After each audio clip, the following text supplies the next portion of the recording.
币突破12万美元，区块链技术引领未来。又涨了，老爸，虚拟货币这种东西看不见摸不着，它怎么用啊？肯定是骗局。那如果我用支付宝给你转100个 W， 只是余额的数字变了，你也没有看到这100个 W 的现金实物，那这笔钱你敢不敢花呢？这能一样吗？余额里面的数字我可以随时拿出来去买东西啊，钱的作用不就是花的时候方便吗？还真不一定啊。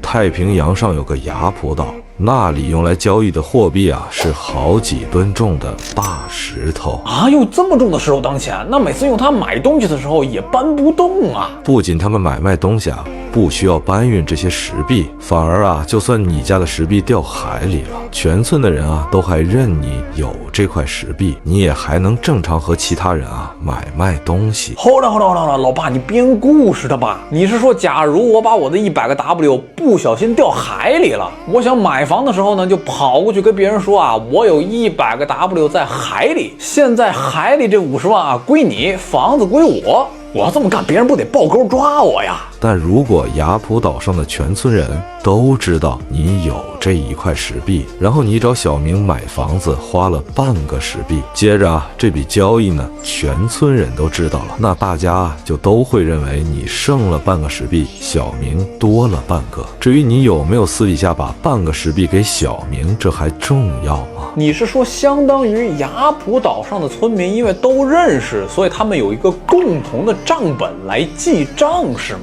没错，现在你通过银行给小明转50个 W， 也就是相当于啊，银行在帮你和小明记账，在你的账户余额里减掉50个 W， 在小明的账户里啊增加50个。那现在的纸钞就跟石币一样，我也不需要把50个 W 亲手交给小明，中间只需要银行记账就可以了。于是比特币就干脆不需要任何的实体货币，直接改成网络电子记账了。小伙子变厉害了呀！所以比特币的区块链技术啊，就是电子记账。每一个区块呢，就是打包的一笔一笔账本，一个一个的区块链连起来啊，就形成了所有的历史交易记录。使用的所有人啊，都能查看每一条的转账记录，而且啊，每一个账本啊都不能被篡改。这就叫啊区块链。也就是说啊，雅普岛上的人不多，所以能够熟人记账。但如果想链接到全世界的人，就出现了区块链这种公开透明的陌生人记账系统了呀！恭喜你发现了货币的本质是信用记账，而不是交换中介呀。既然记账就好了，那为什么古时候还用金子或银子来当货币呢？这就要从古代的铸币税说起了呀。货币突破12万美元大关，创历史新高。我是真看不懂了，一串代码也能值几十个 W， 这不是空气吗？那你说制造这100元子的原材料是什么呢？纸钞，那肯定是纸呗。等等，老爸，你的意思说这100块的真实成本只是一张纸？你想想啊，100块能买多少的纸呢？假如啊，印这100块纸钞的真实材料成本只有5块钱，那中间差价的95块啊，就叫做铸币税。这不纯暴利吗？这么看啊，还是原来的什么金币、银币、铜钱之类的好用，保值又方便携带呀。那你太小看封建君主了。你搜一下中世纪的银币，这上面呀只有图案，没有数字标识的面值啊。那这不就变成了值多少钱都是他一个人说了算了吗？所以当时的欧洲君主啊，就经常一道诏令就说，原本这个价值1块钱的银币啊，现在就只值5毛了。原来1块银币可以买1个馒头，现在只能2块银币去买1个馒头了。老百姓手里的钱啊，就瞬间贬值了1半。哎，不对啊，那国王手里的钱也会贬值啊。如果你事先知道1个月后啊，这个钱会贬值，资产会升值，你会怎么办呢？那肯定是在贬值之前抄底，涨价之后再卖出去啊。这不就明白他们是怎么利用铸币税来搜刮国民的财富了吗？当然啊，我说的是中世纪欧洲。我发现一个 bug，如果票面价值100块的银币当中含有的银啊，它本来的价值就是60块。如果国王宣布100的银币贬值到50，那我直接把银币融了，拿着卖钱不就好了吗？恭喜你发现了贵金属货币本位的特点，那就是货币当中贵金属的价值啊是国王的妥协，就相当于国王跟民众说啊，大家都来用我发行的币吧，票面价值100块银币啊，里面的银它至少值60块。这么说对民众还算好的呀，但如果我是国王的话，我非常不爽啊，恨我自己只能收40%的铸币税，谁不想收100%的铸币税呢？你小子有昏君的潜质啊！因为站在国家的角度，最好是收100%的铸币税，但是啊，还要让公众觉得我不会随便印钱来让货币贬值，这样才有人愿意用我的货币呀。你终于说出了现代货币体系当中最关键的一环，就是金融资本和国家权力的结合——中央银行啊！特朗普持续对美联储施压，威胁鲍威尔尽快降息。老爸，这美联储不就是美国的央行吗？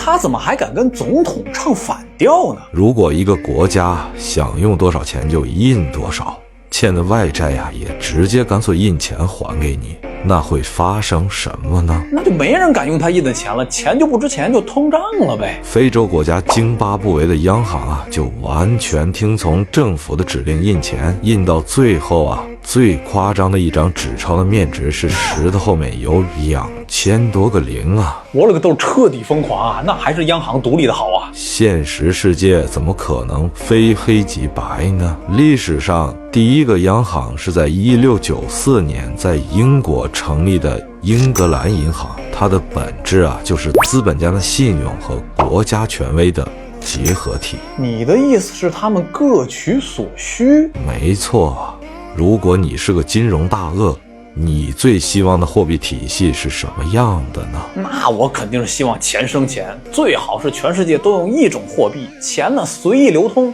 这样买卖啊都方便。哦，对了，最好手里的钱啊不能随便贬值。那你要是个国王，又会怎么对王国里的货币呢？那我肯定是希望控制全国的货币了，而且我想用钱的时候啊，想印多少就印多少。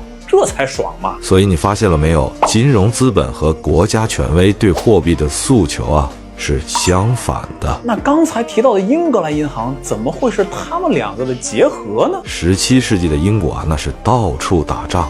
连年的战火啊，很快就让国库里的钱啊见底了。一般政府缺钱了，要么加税，要么印钞，要么借钱。但当时的英国政府再加税啊，群众就要造反；印钞呢，立马物价就飙升。